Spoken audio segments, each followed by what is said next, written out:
Thank you so much for joining in with our home gathering content.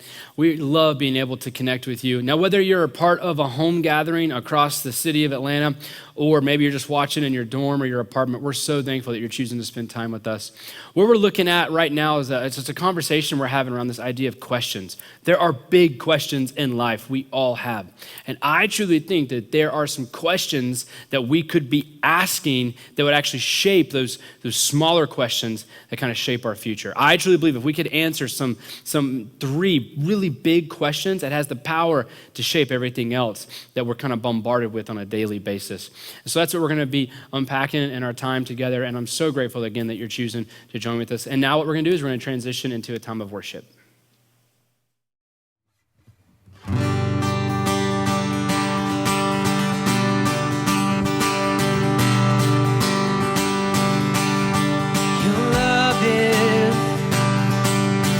Radiant diamonds bursting inside. We cannot contain. Your love will surely come find us, blazing wildfire. Sing your name. God of mercy, sweet love of mine, I have surrendered to your design. May this offering stretch across the sky. These hallelujahs be multiplied. Hallelujah, hallelujah,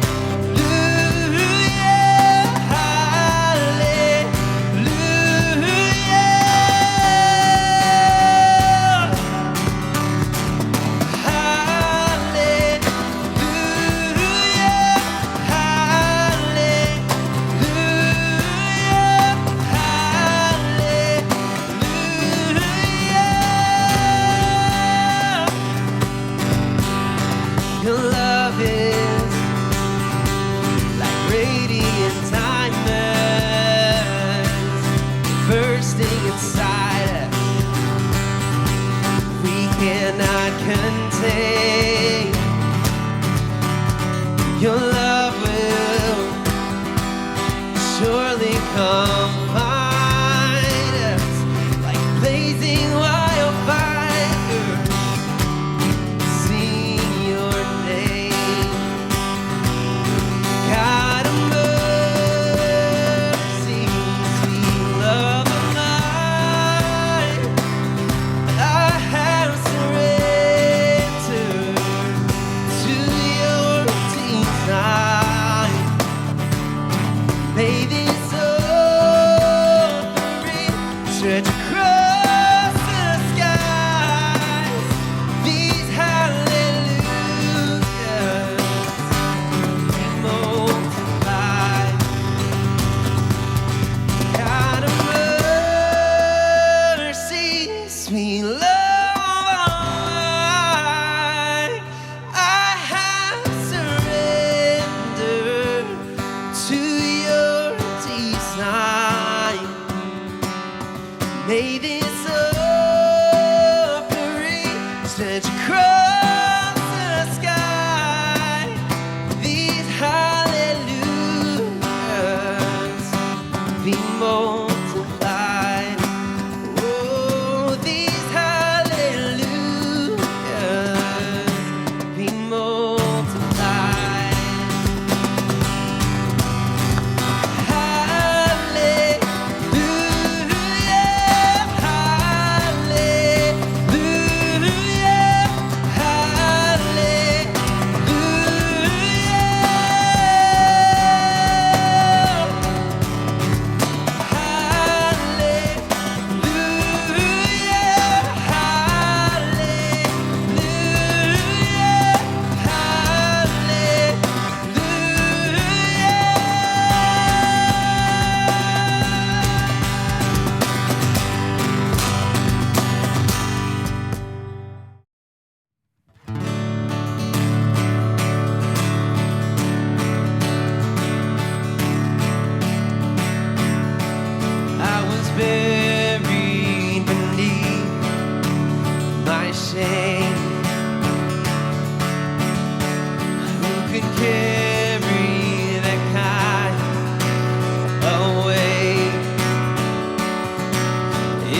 of that grave, out of the darkness into your glorious day. You called my name, and I ran out of that grave, out of the darkness into your glorious day.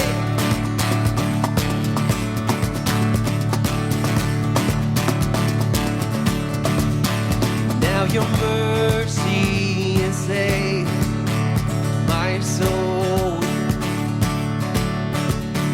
Now your freedom is all that I know. The only knew Jesus when I met you. Oh, what a day you called my name, and I ran out of that grave, out of the darkness into your glorious day. You called my name, and I ran out of that grave, out of the darkness into your glorious day.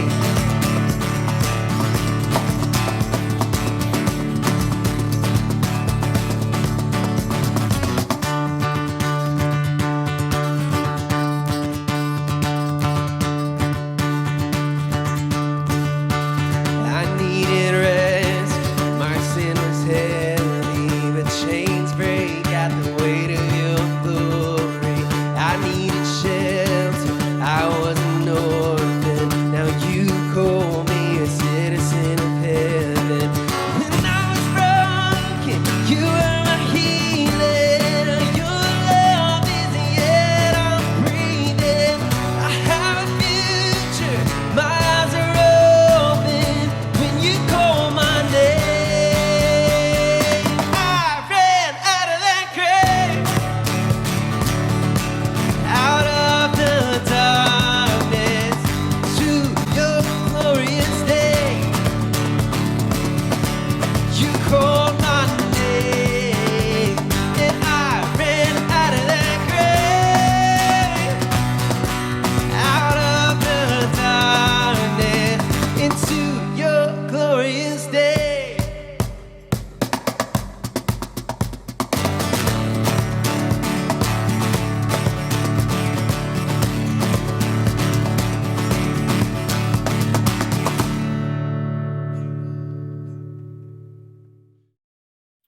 Life is full of questions.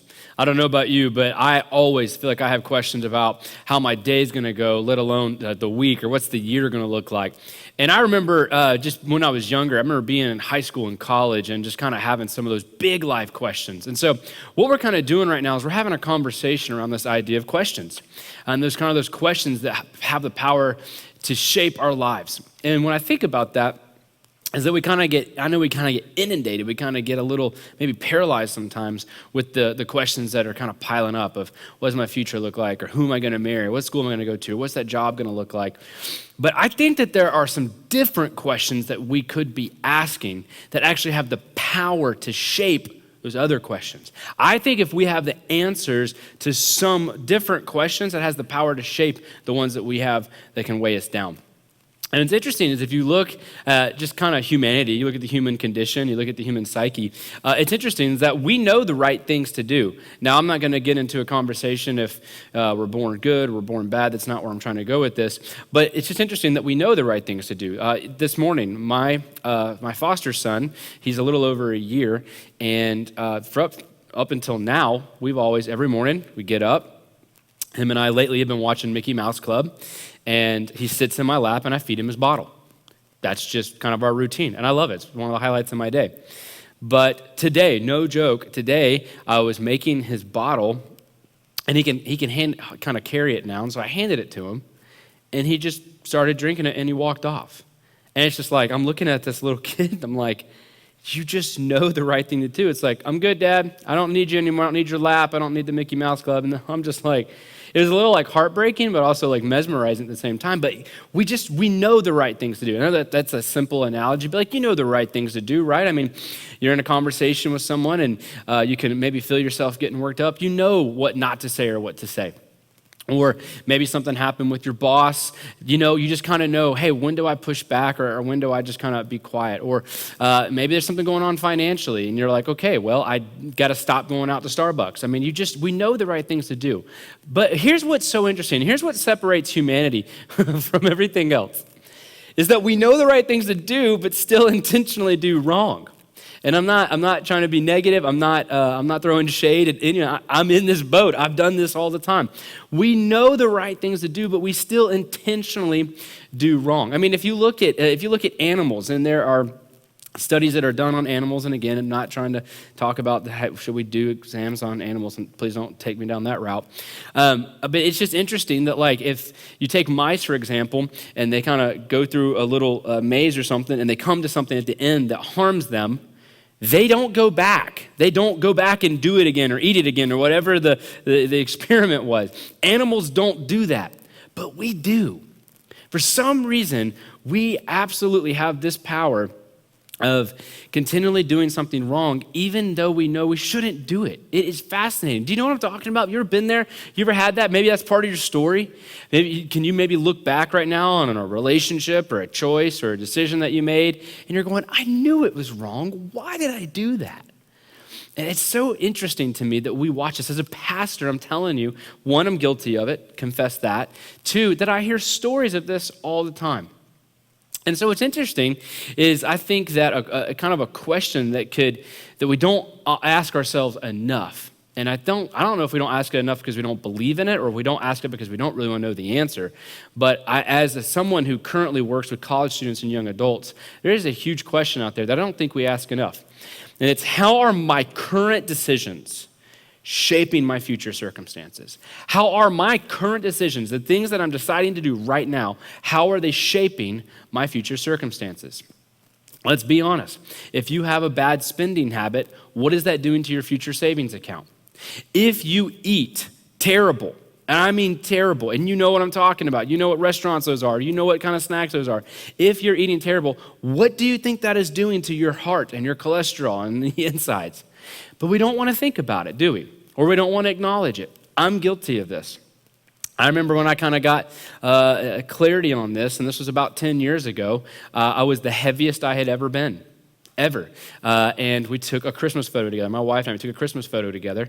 And when I saw the photo, I was aware of how unhealthy I was. Not just heavy, I don't want to get into self-image because that's just a loaded question, and I think we can make that even that unhealthy. But I knew I was unhealthy. And that year, 2011, I decided to get serious about my health and my weight. And you know what? Do you know what drove that? It drove that was this question right here: is how are my current decisions shaping my future circumstances? How are my current decisions of what I eat and how I don't work out, that was me in 2011, how I'm not working out and how I'm eating, how are they going to shape my future family? Am I going to leave my wife as a widow when we're 50, as opposed to growing old into our 80s or 90s together? This question haunted me in 2011, and it shaped a lot of who I am and where I am today. And my hope for you is that if you've been avoiding that question, or you even know the answer to that question, but you sweep it under the rug, I hope possibly today we might be willing just to kind of lean into some truth that has the power to change the future that you're wanting to create. Because the truth is, you're somewhere right now in your life journey, and there is a future you want to create, whether it's professional or it's financial or it's relational. Hopefully, I really hope that there's somewhere in there with you and God. I hope you want to have a relationship with God. Maybe you don't think of God. But I would hope that at some point, maybe the truth we can land on with each other today is this has the power to shape the future you. And what I would love to do, I would love to look at a story, a historical story, that, to be honest with you, it's actually one of my favorite stories in the entire Bible. Now, I don't know where you land with the Bible. I don't know how you feel about the Bible, and I totally can understand you have some questions about the Bible. But what I want to look at today is a historical truth. And when I say that, most of the Bible, there's some poetry in there, but most of the Bible has to do with real people, real places, real events, real time. It is an historical document. If you haven't had the chance to check some of this stuff out, I hope you will, because it's fascinating to see the true history in the Bible and how historians who are not even Bible-believing people, if you put it that way, use the Bible for historical reasons because it lines up with time and place. It's unbelievable. So what I want to look at today, like I said, is one of my top 3 favorite stories in the entire Bible. And it has to do with a very famous historical figure, a guy named King David. Now, if you're not too familiar with King David, he was the second king of Israel. And the Jewish culture and Jewish history is just built off of this man's leadership. I mean, the Star of David is the symbol of the Jewish faith. And what he did for history is huge. You may not know this. You may not know that a lot of things he did as a leader had impact on American culture. He was just a phenomenal leader, and he kind of changed the course of history. He's just that kind of leader. So what we're going to look at today is a huge part of his story. Now, where we're going today is King David is not king yet. And here's kind of an interesting thing to know about this story is the way it kind of worked back then before some systems and processes were put in place. At that moment, God was anointing the next king. I know that can sound so weird, but it was actually very valid, and we actually only kind of see that with the first 2. And then God put the system in place. But God kind of shows up and says, hey, David, you're going to be the next king of Israel. But there's still a king there. And so it's interesting is that he knows his future, but what about the present? What's going on in the present? So short story is David kind of becomes popular around Israel. He kind of becomes a great warrior. He has some huge victories under his belt, and he kind of becomes like the right-hand man of the king, the current king, a guy named King Saul. And King Saul has a bad attitude problem, and he's very insecure. He's a very insecure leader, and he is pretty much afraid of David taking his kingdom. So here's where our story picks up. King Saul has been out at war. He has his men out. They're having a battle with the Philistines. It's kind of like they're always kind of enemies with the Philistines. And what's come up is they've come back from that. They've been gone. They have been gone for a while. Please know this, that these men and Saul, they've been away from their families, and they're coming into town. They're going to get to see their children. They're going to have dinner at their own table. They're going to see their wives, and this is huge. But look at what happens. After Saul returned from pursuing the Philistines, he was told, David is in the desert of En-Gedi. So Saul took 3,000 able young men from all Israel and set out to look for David and his men near the crags of the wild goats. And again, this is just a location. But don't miss this. They have just returned from war. They're tired, they're dirty, they're hungry, they want to see their families. And because of a personal vendetta, because of a personal issue, Saul says, we're going back out. I don't even know if these guys actually got home. I don't know if they had time to take off their boots. Like, they have to go right back out to war. And it's not even a legitimate war. It's a personal vendetta, to look for David. This is an unbelievable story. This shows you what kind of leader Saul is. I can only imagine what the men in their head are thinking about Saul at that moment, and just the grumbling they're thinking about his leadership. I love this story. Let's keep going. Check this out. He being Saul, he came to the sheep pens along the way. A cave was there, and Saul went in to relieve himself. Okay, just time out. Again, if you don't have, I don't know what your thoughts are about the Bible. If you just made up this story, you wouldn't put that in there. And first of all, just acknowledge with me for a second that it's really funny that the Bible talks about a guy using the bathroom. And in case you don't have the contextual clues, he's going into a cave where he's by himself. He's not going number one, okay? He's just got some business to handle. This is why I love the Bible. I just love how authentic it is. So he goes into a cave to handle his business, okay? All right.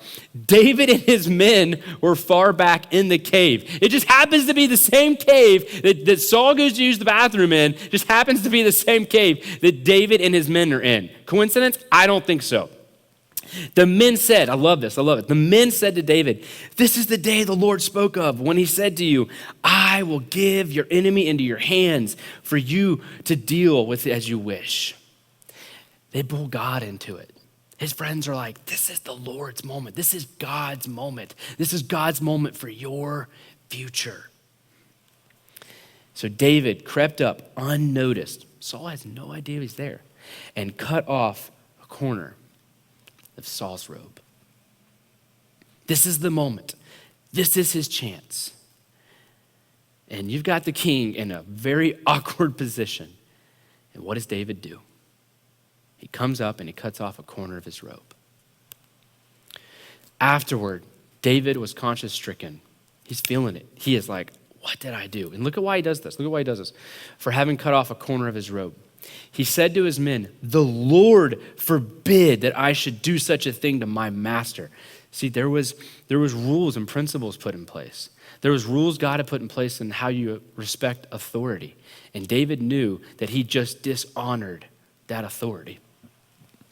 The Lord's anointed, or lay my hand on him, for he is the anointed of the Lord. With these words, David sharply rebuked his men and did not allow them to attack Saul.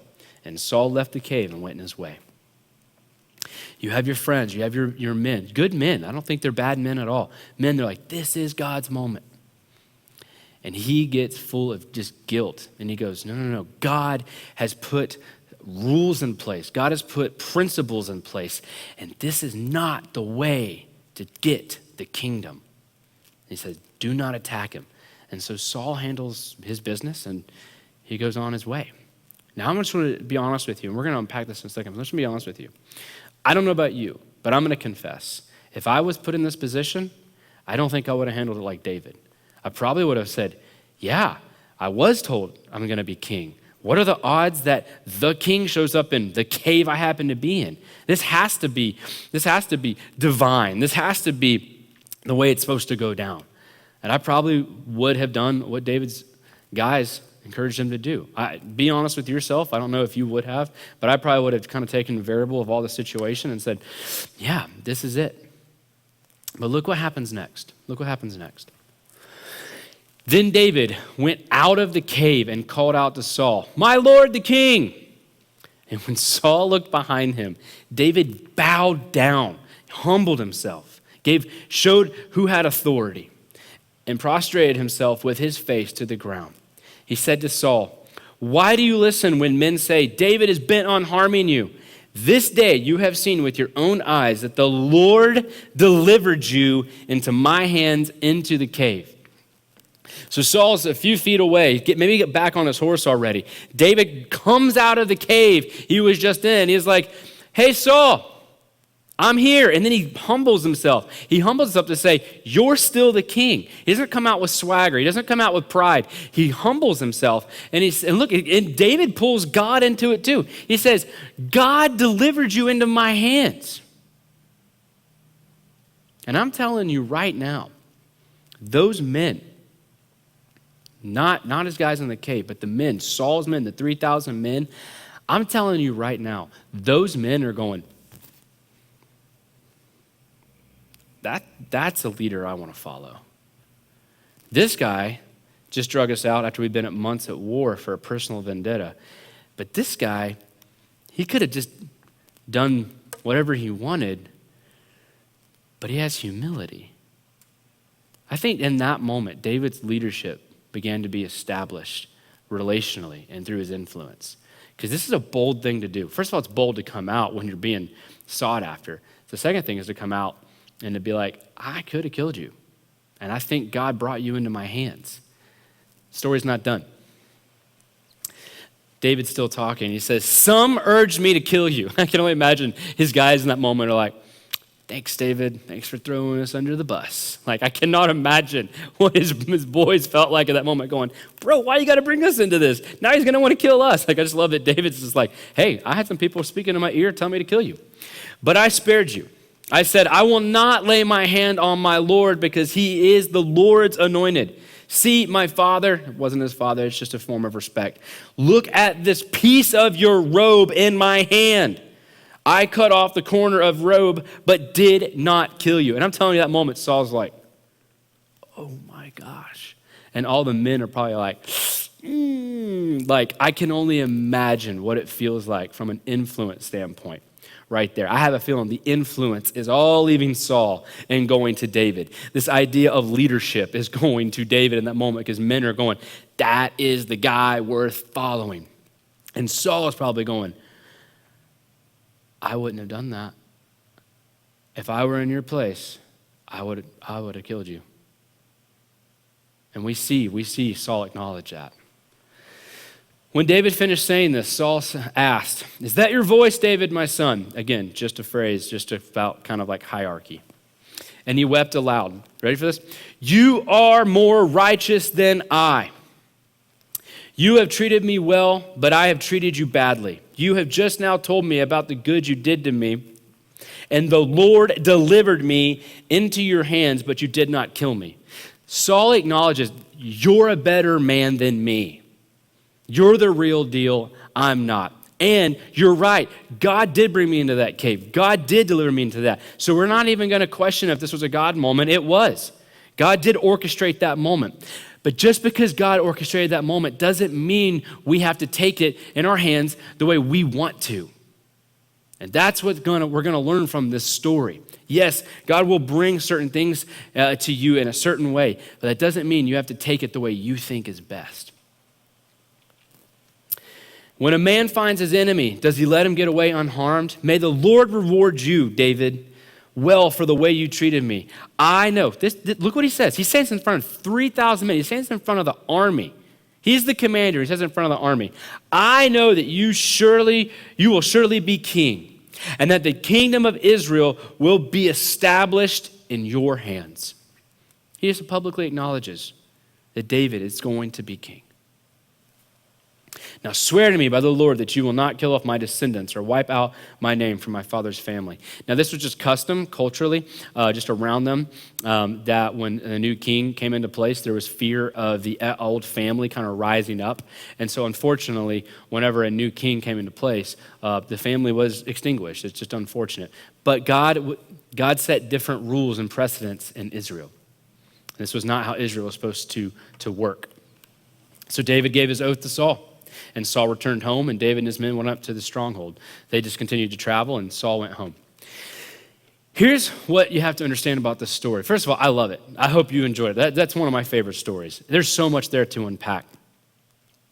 But in that moment, David understands a big, big thought that, and he's I think at the time, he may be about 19 years old, maybe 20. And this is the thought he has. There is a correlation between who I am and who I become. There's a correlation with who I am right now as a guy in a cave on the run from the king and the king I want to become. Because here's what David knows. If David takes the life of Saul in that moment, then David has set a precedent for future men to come and take his life to be king. David knows if he takes the kingship in that way, he is setting a precedent for other people to take the kingship in that way. And that is not how God wants men to become king. It's not about taking someone's life. It's about earning the honor and earning the respect and earning the right to be that king. That's the way God set things up. Yes, God brought Saul into the cave, but it doesn't mean God brought him in the cave for David to take things in his hands the way he wanted to. And I honestly believe, and go with me here, I honestly believe David not only had this thought, but I think David kind of had this overarching thought of don't do things now that make you a liar later. And let me explain that.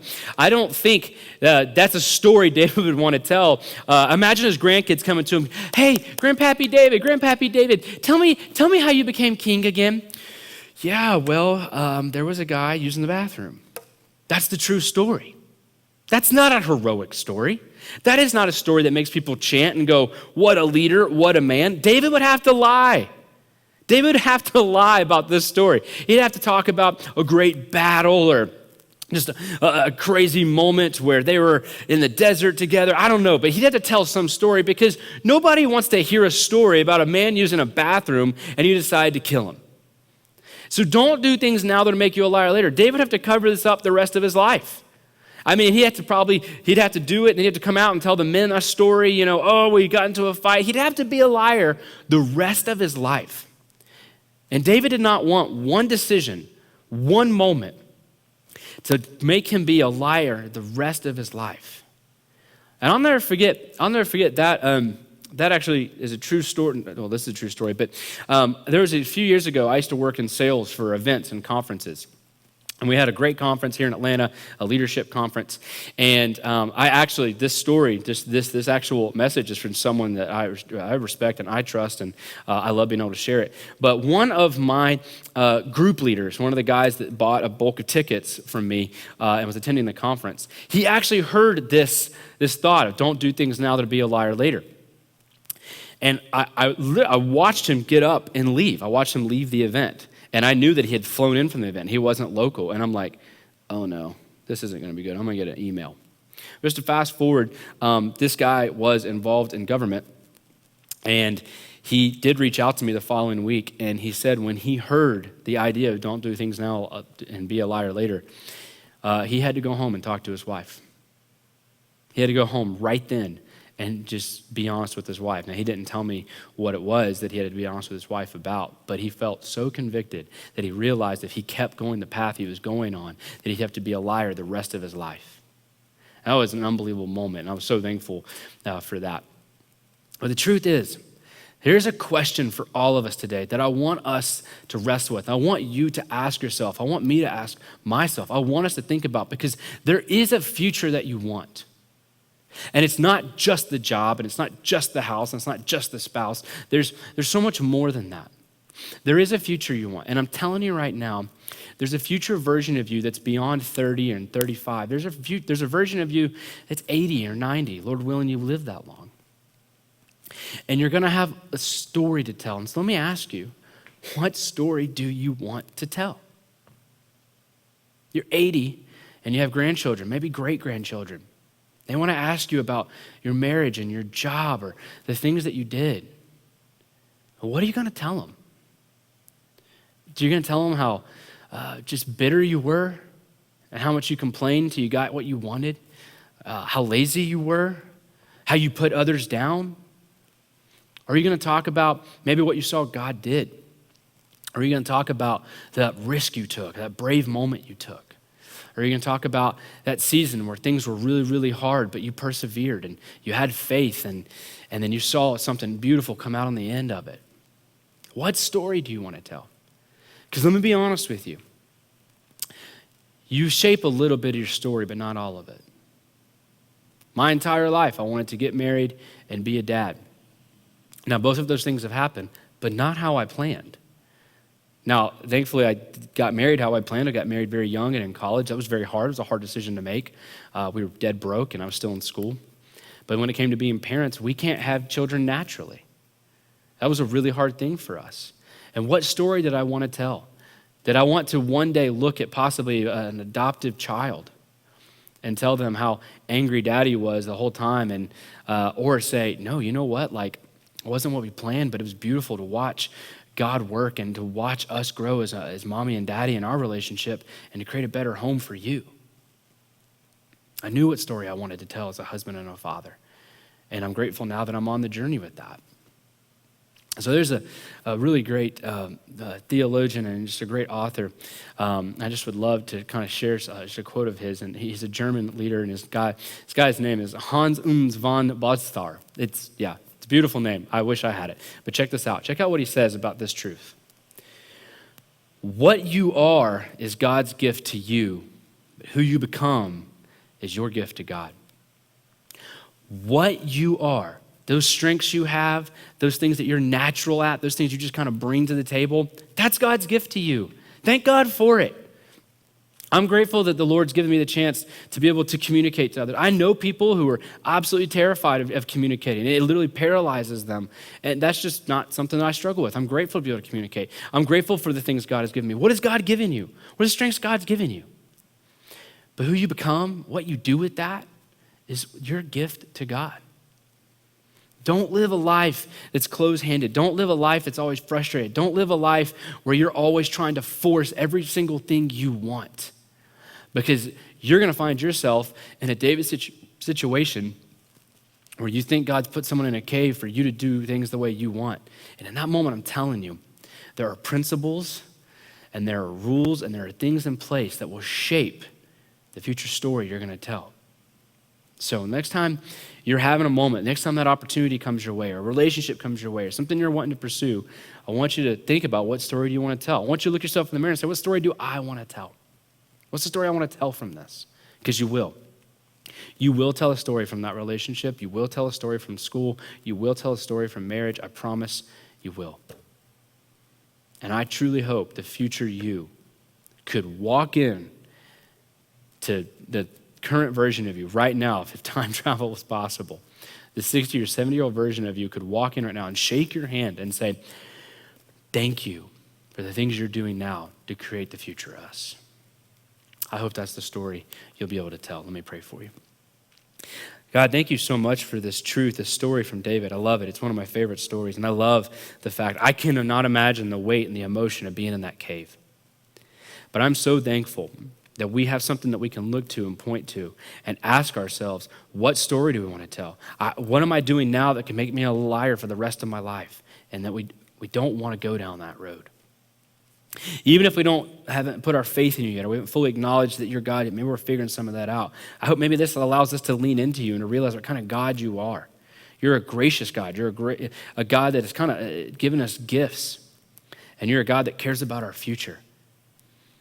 And so I pray today, right now, Father, that we can maybe lean into some of this truth from your scripture and watch our futures be changed. That's in Jesus' name I pray. Amen.